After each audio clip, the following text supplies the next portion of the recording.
smartfon olib, haqiqiy tezkorlikni his etmoqchi bo'lsangiz, aynan mana shu Infinix Note 50 Pro'ni xarid qilib ko'ring.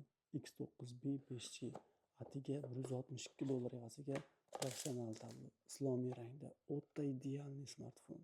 Oddiylikda halovat bor. 8256 i5 sizga $230 qilib beraman. Hangisidan ko'ra $105 arzoniga eng trenddagi rangda gold rangda taklif etaman.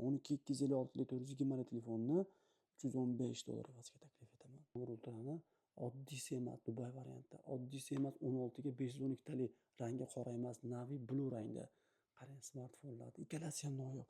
Narxlari hayratlantiradi. $270 ga Dubai ikkita sim kartali, 16 ga 512 talisi esa $405 ga.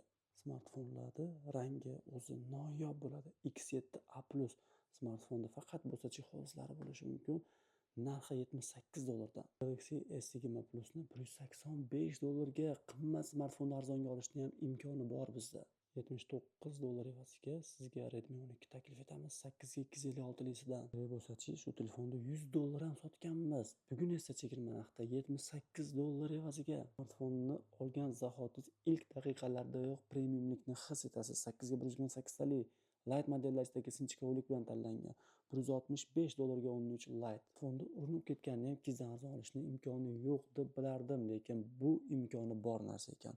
$180 ga ideal Xiaomi 12 Snapdragon 8 Gen 1 tezlikda tengsiz chipga ega. Smartfon sizga emas, siz smartfonga emas, smartfon sizga mos kelishi kerak. Bu esa X8B har bir inson uchun mos keladigan o'ta arzon narxdagi premium model. $475 ga Dubai regionida. Ayni 3 emas, bu 73, oddiy emas, 8256 narxi esa $162 ga.